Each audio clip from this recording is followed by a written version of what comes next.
Hi everyone, welcome to my YouTube channel.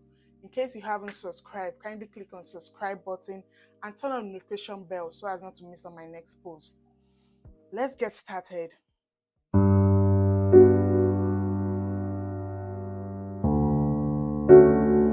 On today's video, we are going to be discussing the steps in order to take to become a data analyst.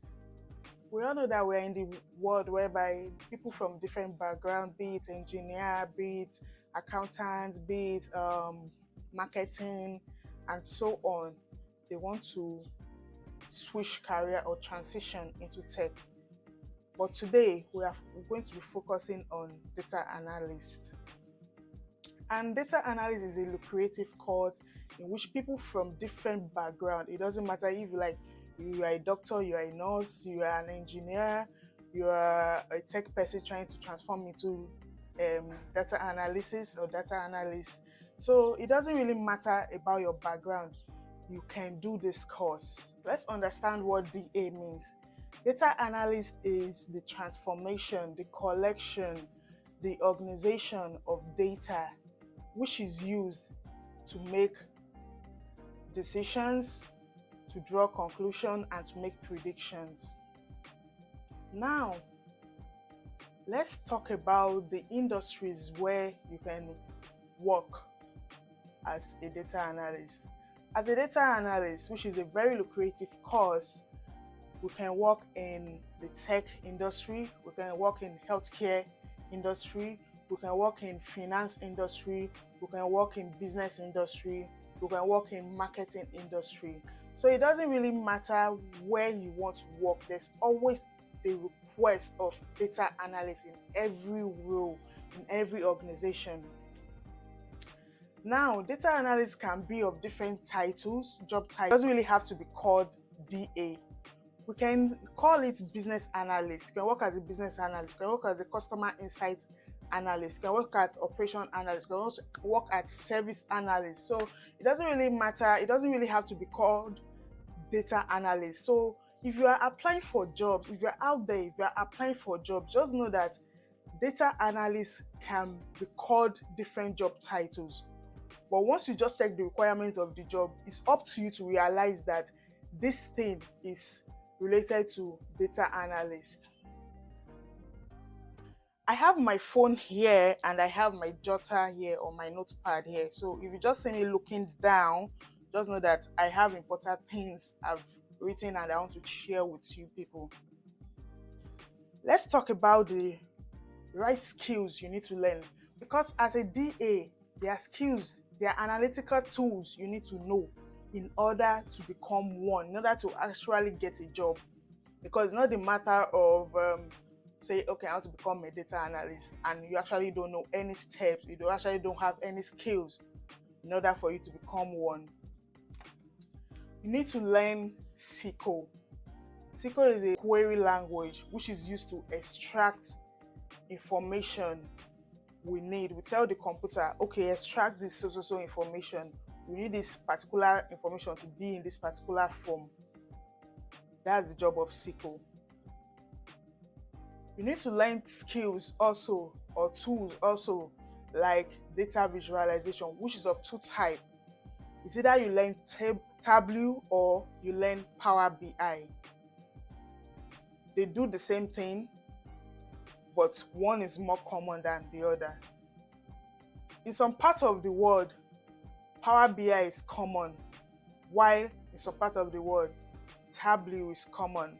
So it's eventually up to you in order to choose which one you want to go to. But my own advice is that learn both, because the job requirements we are seeing nowadays, they said that you have to learn you have to know how to use data visualization, which means you have to know how to use both tools. The next skills is spreadsheet. Spreadsheet can be of two kinds of software applications. You can use Google Sheets, you can use Microsoft Excel. My advice is that Microsoft Excel is much more popular than Google Sheets. Yeah, is widely used all over the world than Google Sheet. So if you want to actually like become a data analyst, except you want to work with Google, but if you are looking for a job, if you are on job hunt, learn how to use Microsoft Excel because it's widely used. It's more common than Google Sheet. But if you can learn both, it's a bonus to you because it means you are flexible with both tools. The next one is to learn a programming language, and the programming language could be Java, it could be R, it could be Python, and so on. But of course, we know that Python is really common in different roles, in different tech roles. So it's better for you to just like learn that one on first hand. I know that the next thing you'll be wondering, where can I learn this thing, these analytic tools that I've mentioned? Well, you can pay for it or you can learn the free version. You can learn it on YouTube here.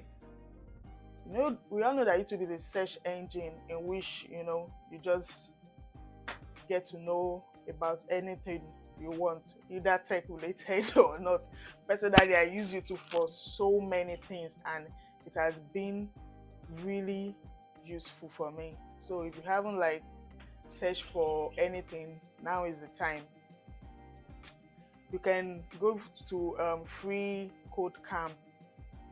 They have varieties of course on data analysis, data science. Just pick the one that is convenient for you and go for it. You can go for the paid version. Udemy has a free version and also has a paid version. So you can just select any one that is convenient for you. And remember, it's not the matter of you just learning anyhow course, because we all know that there are numerous courses out there and most of it are not really useful. You can go to Coursera and do the Google Professional Certification course. It's a paid one entirely. So just go there, search for anyone you like, search for anything you like, pick any course that you want.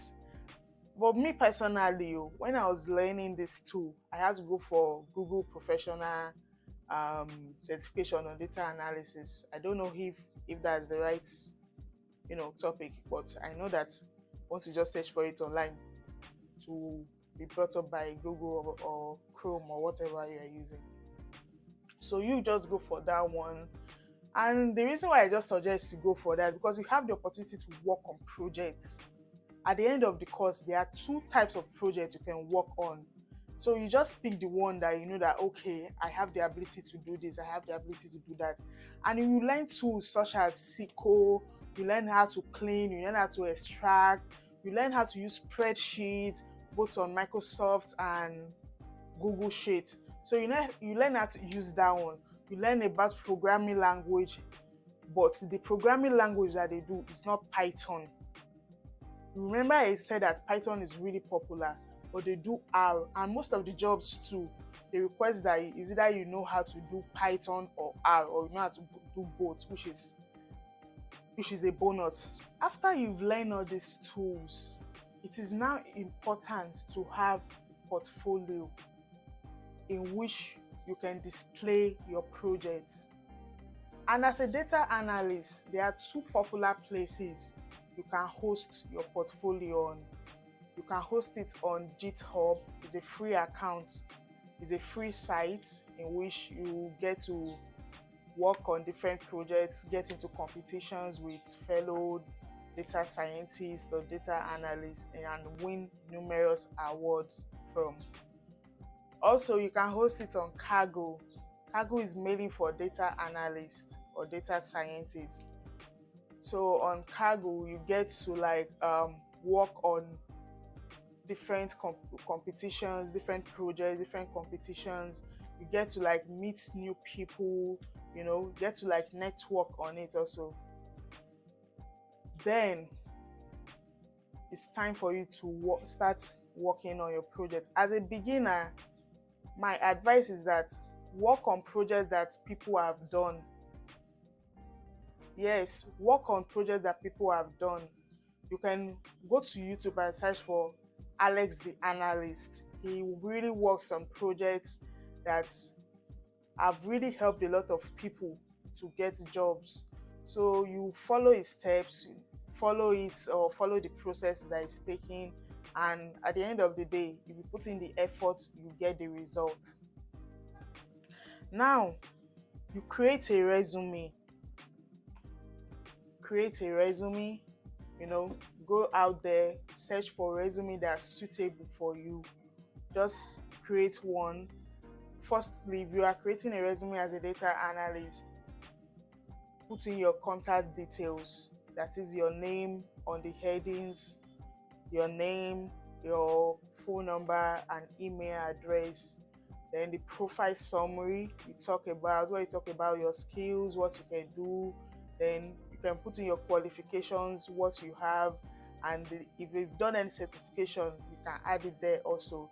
You can talk about your experience, where you've worked. So like I said earlier on, it doesn't really matter what your previous job is, either as a salesperson, either as a pharmacist. They don't really care about that. What they care is about the skills, what you are bringing on the table. You understand? So that's what recruiters actually care about. Then have a referee, probably your former employer or someone you know that they can stand for you as a referee. We've come to the end of this video. I know that being a data analyst is not a day job. It involves lots of learning. Even while you are actually working, you are still learning on the job, because you can never know everything. Even the experts on this field, they make lots of mistakes.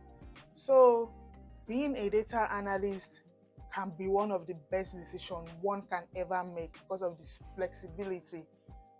You can get to work remotely, you can get to work hybrid, you can even get to work in startups or big firms like Google, Microsoft, and so on, So it's really exciting to just be curious about different things. So we've come to the end of this video. Please don't forget to give this video a thumbs up if it has been super helpful for you.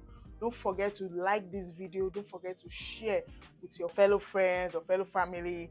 But thank you if you stick to the end of this video. It means a lot to me. Please, let's get my channel to 200 subscribers by the end of this month. God bless.